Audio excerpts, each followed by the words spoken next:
আজিৰ পৰা অসম চৰকাৰে চিকিৎসালয়বিলাকৰ মাচুল বৃদ্ধি কৰিবৰ কাৰণে যি সিদ্ধান্ত লৈছে আমি এই সিদ্ধান্ত বাতিল কৰিবৰ কাৰণে অসমৰ বিজেপি চৰকাৰক দাবী জনাইছোঁ।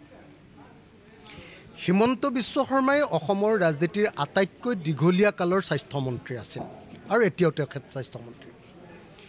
তেখেত স্বাস্থ্যমন্ত্ৰীত্বৰ কালত অসমৰ কোৱালিটি হেল্থ কেয়াৰ সাৰ্ভিস একেবাৰে বৃদ্ধি পোৱা নাই। তেখেতৰ স্বাস্থ্যমন্ত্ৰীত্বৰ কালত এতিয়ালৈকে আমি গুণগত স্বাস্থ্য সেৱা লাভ কৰা নাই। য'ত গুণগত স্বাস্থ্য সেৱা প্ৰদান কৰিব পৰা নাই তাত কেতিয়াও এনেকৈ বাৰম্বাৰ এনেকুৱা হেল্থ কেয়াৰ সাৰ্ভিসৰ মূল্য বৃদ্ধি কৰি থকাটো এনেকৈ বাৰম্বাৰ মাচুল বৃদ্ধি কৰি থকাটো কেতিয়াও মানি ল'ব নোৱাৰি। আৰু সেইকাৰণে অসমৰ মুখ্যমন্ত্ৰী আৰু অসমৰ স্বাস্থ্যমন্ত্ৰীক আমি আজি যি স্বাস্থ্য বিভাগৰ হস্পিটেলবিলাকত যিবিলাকৰ মূল্য বৃদ্ধি ঘটোৱা হৈছে, ক'ৰবাত প্ৰৱেশ মাচুল বৃদ্ধি কৰোৱা হৈছে, আপোনাৰ টেষ্টৰ মাচুল ব্লাড টেষ্টৰ মাচুল বৃদ্ধি কৰোৱা হৈছে, MRI কৰাৰ মাচুল বৃদ্ধি কৰা হৈছে, এই আটাইবিলাক যিবিলাক মাচুল বৃদ্ধি কৰা হৈছে এইটোক বন্ধ কৰিবৰ কাৰণে আৰু অসমৰ স্বাস্থ্য সেৱাৰ মান উন্নত কৰিবৰ কাৰণে দাবী উত্থাপন কৰিলোঁ। যদিহে অসমৰ মুখ্যমন্ত্ৰী আৰু অসমৰ দীঘলীয়া কালৰ স্বাস্থ্যমন্ত্ৰীজনে এনেকৈ অবৈধভাৱে আৰোপ কৰি দিয়া, অসমৰ জনগণৰ ওপৰত আৰোপ কৰি দিয়া এনেকুৱা স্বাস্থ্য সেৱাৰ মাচুল হ্ৰাস নকৰে, মাচুল বৃদ্ধি কৰাটো বন্ধ নকৰে, তেতিয়াহ'লে সমগ্ৰ অসমৰ ৰাইজক আমি ইয়াৰ বিৰুদ্ধে প্ৰতিবাদ সাব্যস্ত কৰিবৰ কাৰণে আৰু ইয়াৰ বিৰুদ্ধে জনমত গঠন কৰিবৰ কাৰণে আহ্বান জনাইছোঁ। মই অসমৰ সংবাদ মাধ্যমক এটা বিষয়ত অত্যন্ত প্ৰশংসা কৰিছোঁ যে যোৱা 3টা দিন ধৰি অসমৰ সংবাদ মাধ্যমে এনেকৈ অসমৰ চিকিৎসালয়বিলাকৰ চিকিৎসা মাচুল বৃদ্ধি কৰাৰ বিৰুদ্ধে প্ৰবল প্ৰতিবাদ তেখেতসকলে গঢ়ি তুলিছে আৰু তেখেতসকলে এটা জনমত তৈয়াৰ কৰিবলৈ, মাচুল বৃদ্ধিৰ বিৰুদ্ধে এটা জনমত তৈয়াৰ কৰিবলৈ চেষ্টা কৰিছে। গতিকে মই অসমৰ সকলো সংবাদ মাধ্যমকে এই ক্ষেত্ৰত তেখেতসকলক কৃতজ্ঞতা আৰু ধন্যবাদ জ্ঞাপন কৰিছোঁ।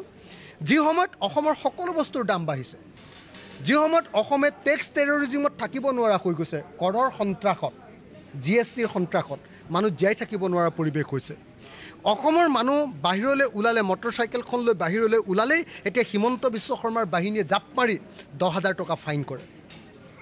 অসমৰ মানুহে পথাৰৰ পৰা ট্ৰেক্টৰখন ৰাস্তালৈ তুলি আনিলে হিমন্ত বাহিনী জঁপিয়াই পৰি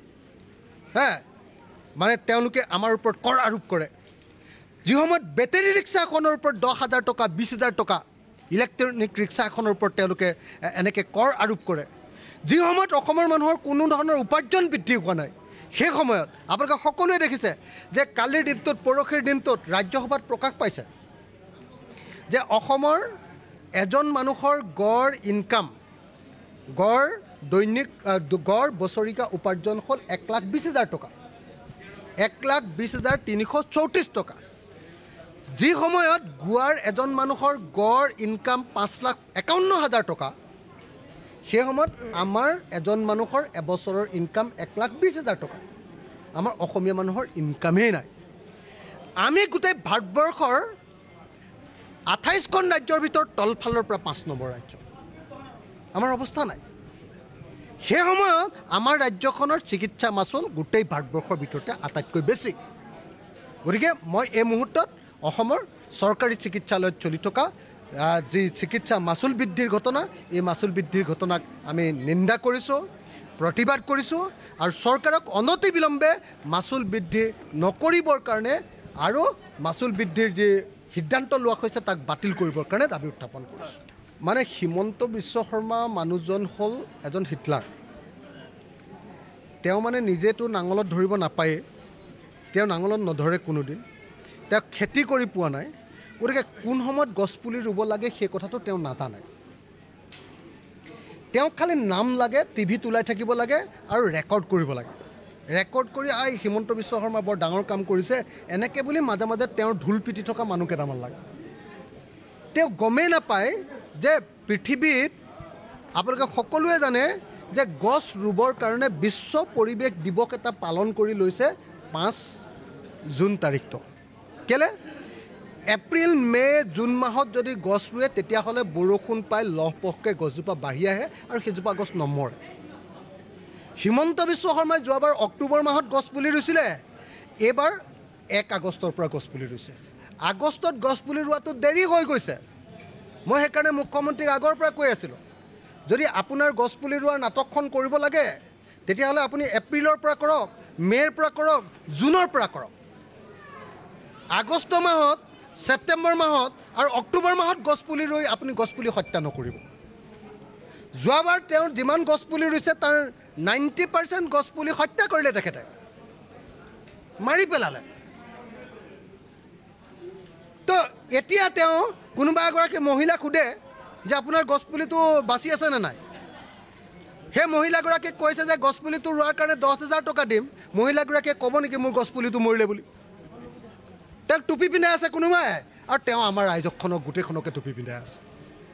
গতিকে আজিৰ দিনটোত 1 আগষ্টৰ পৰা অমৃত বৃক্ষ আন্দোলন কৰাটো ব্যৱহাৰিকভাৱে, বাস্তৱিকভাৱে এইটো এটা অবাস্তৱ ঘটনা। কোনো পধ্যে আগষ্ট মাহত, ছেপ্টেম্বৰ মাহত, অক্টোবৰ মাহত গছপুলি ৰুবৰ কাৰণে ৰৈ থাকিব নালাগে।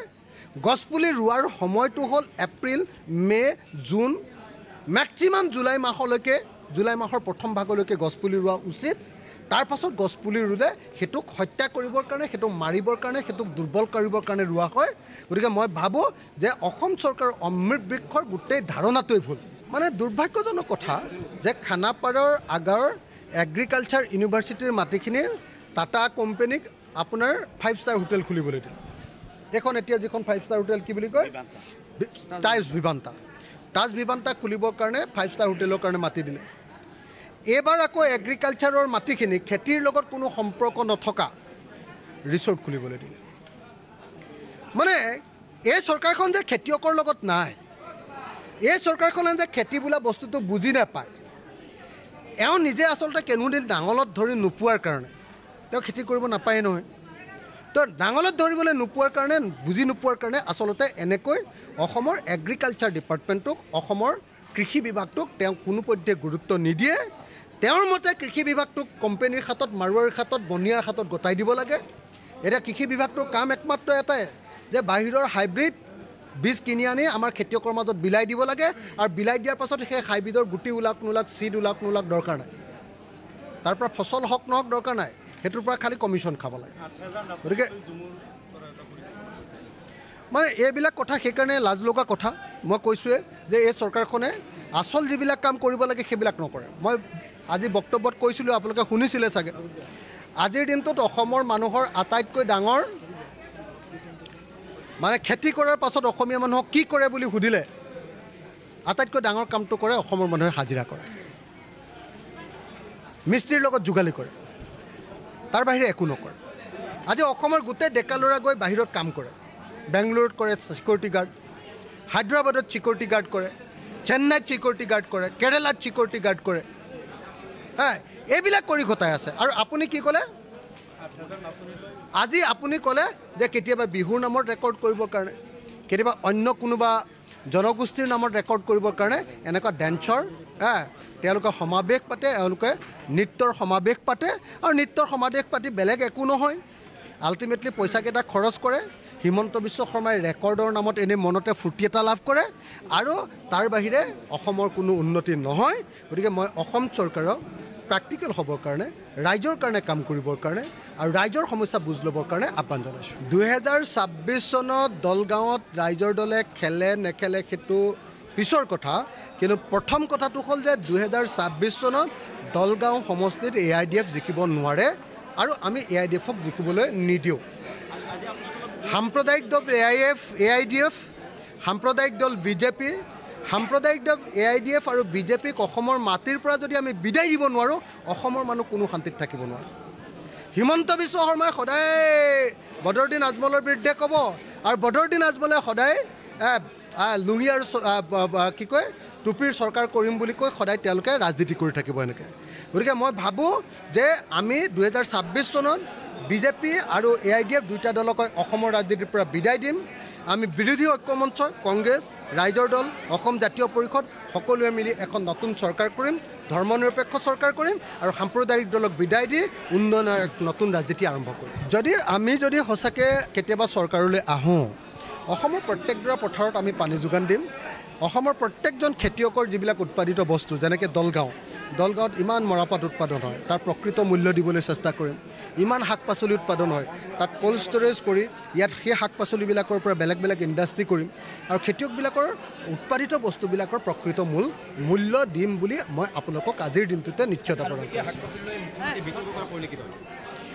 মানে আজি খাৰুপেটীয়া শাক পাচলি খেতিয়কে উৎপাদন কৰে হিমন্ত বিশ্ব শৰ্মাই মিয়াই উৎপাদন কৰে তো এইবিলাক হ'ল এটা সাম্প্ৰদায়িক ফেনাটিক ধৰ্মীয়ভাৱে উন্মাদ মানুহৰ বক্তব্য সেইকাৰণে হিমন্ত বিশ্ব শৰ্মাক মই সদায় কৈ থাকোঁ যে তেওঁ ধৰ্মীয় উন্মাদ মানুহ এজন গতিকে তেওঁ খেতিয়কৰ উৎপাদিত বস্তুবিলাকৰ ওপৰতো হিন্দু মুছলমান উলিয়ায় ধন্যবাদ